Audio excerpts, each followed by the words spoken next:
기도하겠습니다. 사랑과 은혜가 풍성하신 모든 만물의 창조자가 되시는 하나님 아버지, 오늘 저희들 하나님께 예배드리고자 이 자리에 섰습니다. 저희가 예배드리는 이 장소를 주님의 보혈로 덮어 주시옵소서.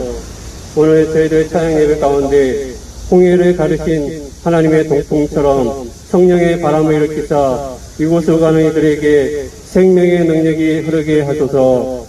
구원의 은혜가 임하게 하여 주시옵소서. 하나님 아버지, 이 땅의 흑마음을 보게 됩니다. 이러한 때 우리 그리스도인들이 새롭게 깨어나게 하여 주시옵소서. 또한 우리 모두의 죄악을 용서하여 주시옵소서. 하나님을 숨긴다 하면서 세상의 눈치를 보는 어리석음을 용서하여 주시옵소서. 주여 저희들의 긍휼하게 주시옵소서.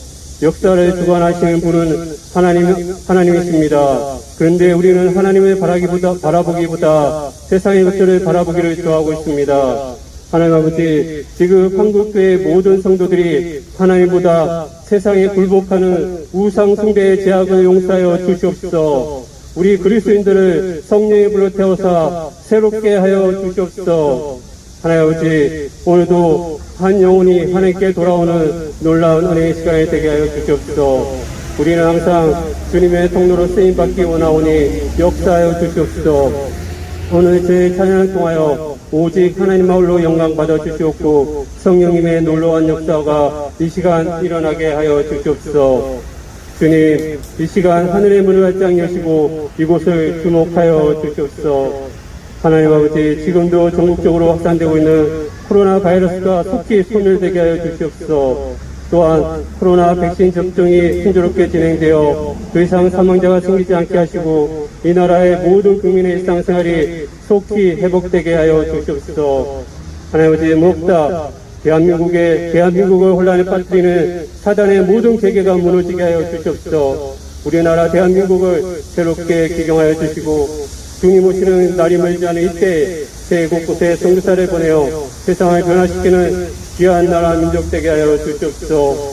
이 나라의 모든 교회가 날마다 새로워져서 세상의 빛과 소금의 역할을 온전히 감당하게 하여 주시옵소서. 이 모든 기도 예수님의 이름으로 기도드립니다. 아멘. 할렐루야, 반갑습니다. 인천 시민 여러분. 여러분을 주님의 이름으로 축복하며 환영합니다. 여러분, 지금 전 세계가 코로나 바이러스로 말미암아 큰 혼란과 어려움 가운데 있습니다. 일상생활의 불편함은 말할 것도 없고 하루아침에 사업이 무너지고 가게가 문을 닫고 수많은 사람들이 실직을 당하는 심각한 경제위기를 맞고 있는 것입니다. 이러한 현실을 보면서 저는 우리 인간의 무능함을 보게 됩니다. 그동안 우리가 얼마나 과학이 발전했으며 경제적으로 잘 살게 되었나요? 그런데 어느 순간 바이러스란 존재가 나타나서 우리 인류의 삶을 송두리째 빼앗은 것을 보게 됩니다. 여러분, 그럼 이것이 왜 발생했을까요? 물론 중국에서 바이러스를 시험하다가 유출되었다고 말하기도 하고 또는 박쥐나 뱀에게서 사람에게 전이되었다고도 합니다. 그렇다면 우리 하나님께서는 이것을 어떻게 보시는가 하는 것입니다.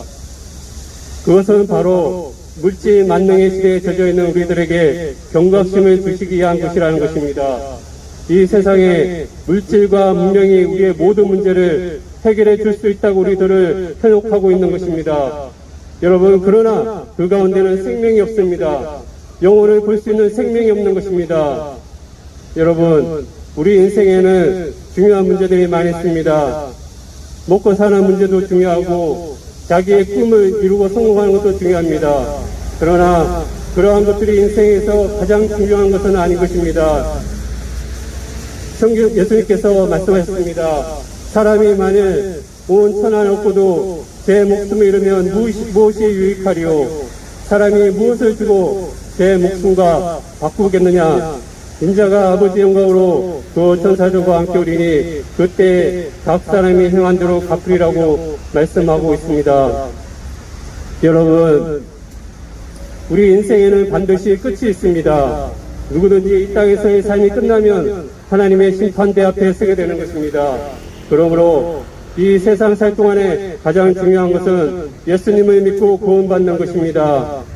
성경에 보면 예수님이 십자가에 달리셨을 때 두 강도가 예수님의 좌편과 우편에 매달려 있다는 이야기가 기록되어 있습니다. 그들은 악하고 죄짓는 삶을 사다가 잡혀서 이제 사형 선고를 받고 죽음을 눈앞에 두고 있었습니다. 그러나 우리가 분명히 알아야 될 것은 죽음이 끝이 아니라는 사실입니다. 성경은 한 번 죽는 것은 사람에게 정해진 것이요 그 후에는 심판이 있다고 말씀하고 있습니다. 또 예수님께서는 선한 일을 행한 자는 생명의 부활로, 악한 일을 행한 자는 심판의 부활로 나오리라고 말씀하고 계십니다. 그러므로 죽음이 끝이 아니라 그 후에는 모든 사람이 하나님의 심판대 앞에 서야 된다는 것입니다. 여러분, 예수님 옆에 매달린 두 강도는 모든 우리 인간의 실상을 보여주고 있는 것입니다. 하나님을 반역한 인간은 가장 큰 악을 행한 것입니다. 하나님의 심판을 받고 영원한 멸망으로 떨어질 운명을 안고 백척간두에 서 있는 것입니다. 그날이 언제일지 모르는 것입니다. 누구에게나 죽음의 순간이 다가오고 하나님의 심판대 앞에 서게 된다는 것입니다. 여러분, 사후세계의 현실을 우리는 분명히 알아야 하는 것입니다. 사람들은 죽음은 그뿐이지 죽고 난 다음에 뭐가 있겠어? 라고 말하지만 천만의 말씀입니다. 성경에 예수님께서 주신 말씀 중에 부자와 거지 나사로의 이야기가 있습니다. 부자는 말 그대로 호화롭게 즐기며 살았습니다. 반면에 나사로라는 거지는 부자의 상에서 떨어지는 부스러기를 먹으며 삶을 연명하며 살았습니다. 그런데 그 힘든 가운데서도 거지 나사로는 하나님을 믿었던 것입니다. 어느 날 두 사람이 모두 죽었습니다. 그러면 어떻게 되었을까요? 거지 나사로는 천사들이 와서 아브라함의 품인 나그노로 데려갔습니다. 그러면 부자는 어떻게 되었을까요? 부자는 호화로운 장례를 치르고 상여도 아름답게 꾸몄습니다. 그러나 그는 지옥에 떨어진 것입니다. 지옥은 말 그대로 불구덩이인 것입니다. 부자가 불꽃 가운데 고통 중에 눈을 들어보니 거지였던 나사로가 아브라함 품에 안겨서 행복해하는 것을 보았습니다. 그래서 그는 고함을 쳤습니다. 아버지 아브라함이여, 나를 긍휼히 여기사 나사로를 보내어 그 손가락 끝에 물을 찍어 내 혀를 서늘하게 하소서. 여러분, 얼마나 고통스럽기에 물 한 방울을 원하겠습니까? 그만큼 지옥은 고통스러운 곳입니다. 그런데 아브라함이 뭐라고 했습니까?